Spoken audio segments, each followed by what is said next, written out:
It is part of the confetti of islands of Southeast Asia, bruised by decades of conflict and marked by a bloody transition to independence. Today, Revisited is taking you here to East Timor, more exactly to the capital, Dili. Originally a colony of Portugal, in 1975, East Timor declared its independence, but within days was invaded by Indonesia. There followed a horrific occupation. Amnesty says 200,000 people lost their lives, a quarter of the population. Perhaps not surprising then that in 1999, in a referendum organised with UN help, the people voted in favour of sovereignty. Well, since then, ongoing poverty and unemployment have led to further violence, the worst in 2006. And 2 years later, in 2008, the president, symbol of the fight for independence, survived an assassination attempt. Even though I was shot, I was almost killed, I didn't want Mr. Salsinha or any more Timorese to lose their life.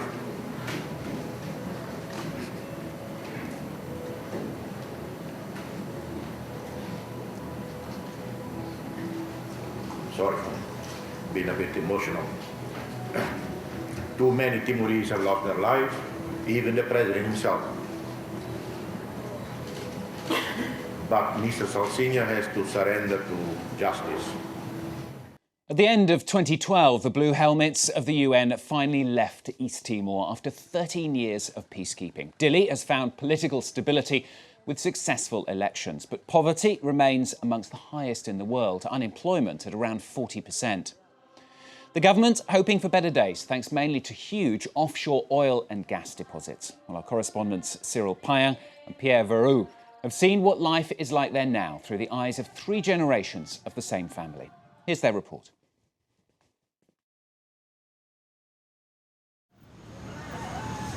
It's a typical morning in the neighbourhood of Kulahun in the heart of Dili. We're in front of the Casa Branca, the White House of Antonio and Alda Borges. Their family has lived here for generations. Their story is similar to many in East Timor, the predominantly Catholic part of this remote island between Indonesia and Australia. Kulahun is a poor neighbourhood, but in Dili there are no wealthy areas.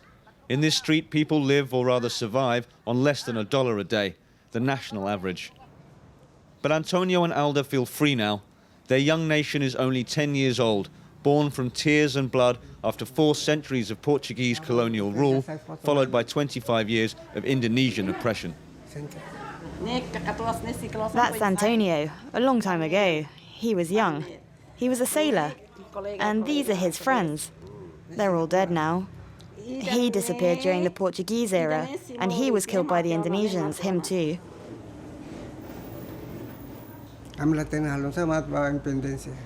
At the time, there was no talk of independence. It was a forbidden word. We didn't even dream of such a thing. We were all too frightened.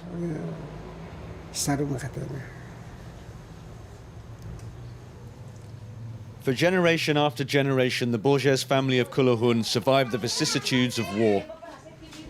The family home is still in ruins 15 years after the Indonesian army ravaged the city, but today they are citizens of an independent state.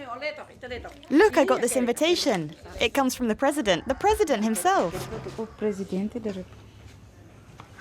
What questions would you ask the president? Oh, I don't know. I think I'd rather my husband ask the questions. It would be more appropriate. The invitation for the Borges family is one for part of a generation that endured years of sacrifice and hardship, only to be left with nothing. I have lots of things to ask the president, but my daughter told me not to talk to him. She said we shouldn't beg. I would ask him to rebuild the house, at least the roof, but they don't want me to talk, so I won't. And how about you? Do you not have a few questions for the president too? No, I don't. This invitation is for veterans, for the older generation, not their children. Even if you had a chance to talk to him? No, seriously. I don't want to ask anyone for anything.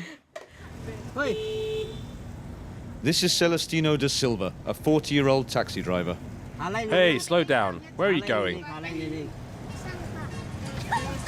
Celestino survived the violence of the past relatively untouched, but he hasn't escaped the economic crisis of today. Recently, he lost his job.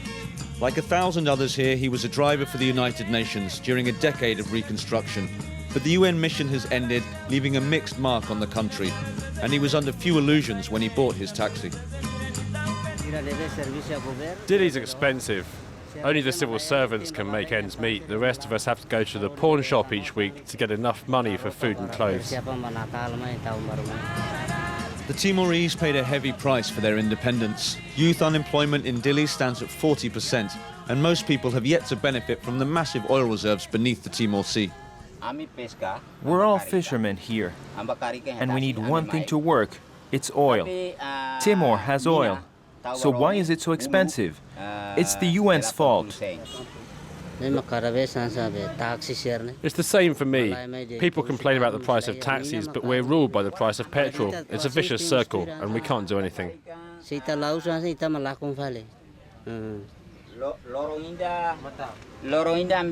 In one day you can make $10 or $20, but it doesn't cover our costs. We can't make ends meet. Nobody on this beach or anywhere else around here can make it. Really, it's a problem. There are indeed many problems facing this young nation suddenly left to fend for itself. The lack of infrastructure, corruption, illiteracy, the list goes on. But generations of hardship have made the Timorese resilient. I fish, like my father and grandfather did before me. I've tried jobs on the land, but I prefer to sell my fish in the streets than to have to wait until my salary at the end of the month to earn peanuts. This way, I'm sure I can eat every day. I'm fine.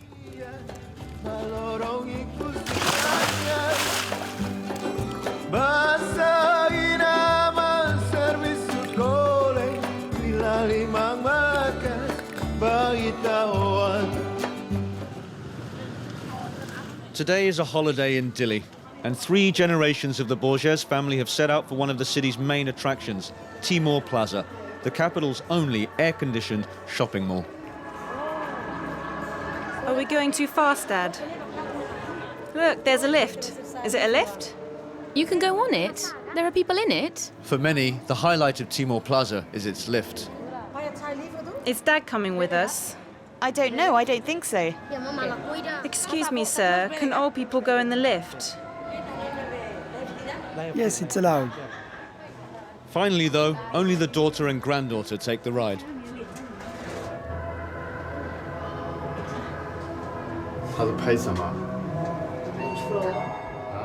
Are you okay? Yeah. Were you scared? No. You see, she said she wasn't scared. A ride in the lift, followed by long hours enjoying the air conditioning, with nothing to do or buy. This is the symbol of our modern international Timor. But this is Timor for the rich and the foreigners. It's not ours.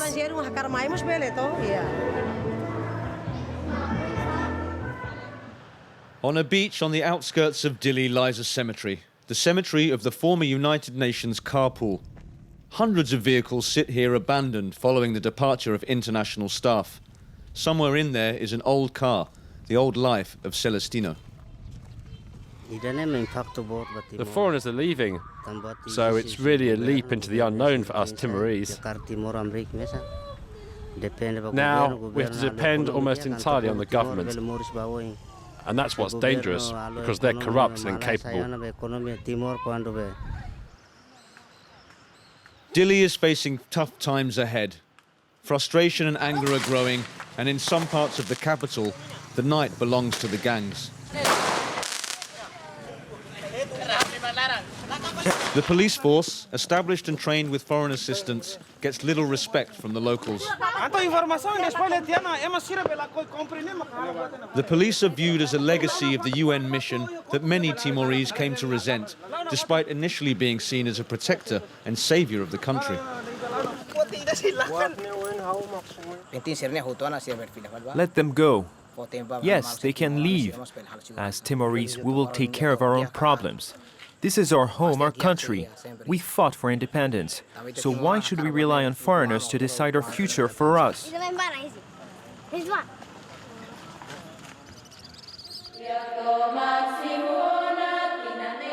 The big day has arrived, the day of the meeting with the president.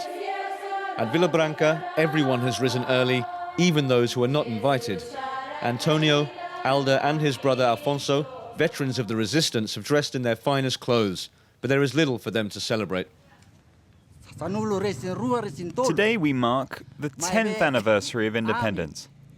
And what have we gained? The men and women of Timor, the veterans. We can't even afford anything to eat or drink. I get $1 a day. Sometimes they give it to us, sometimes they forget. It's an insult to our sacrifice. The law says we should have our homes and possessions returned to us. I was captured by the Indonesians in 1979. They took everything from me, and now I have nothing. I've got nothing in return. How can I eat on $1 a day? How? Before, during the revolution, I was someone important, a party member. And what am I today? A rodent, a tiny rodent. Yes, he's become a real rodent, just a rodent. It's sad.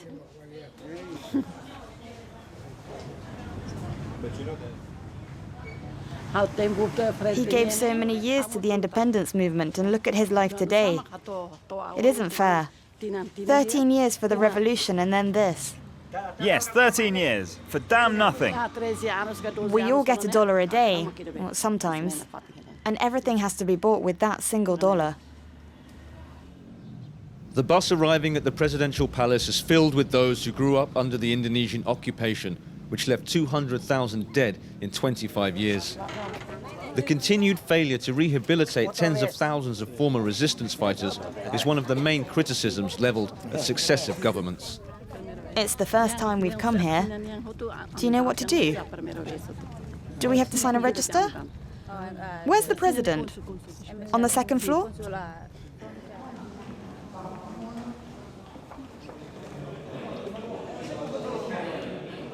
I wonder what the president will say to us. We're all here to listen. Maybe there'll be some good news for a change. Or just nothing as usual. The new president, Matan Ruak, is a legendary figure of the resistance after a life spent in the jungle as a guerrilla leader. Despite this historical legitimacy, the government no longer holds much currency with the people. I've come today to talk about peace and the future, and to tell you that I support you. My husband worked at the airport and he disappeared in 1975. They said he was killed because he was a communist. Why? I want to know. This widow won't have any answers, and there will be no more questions today.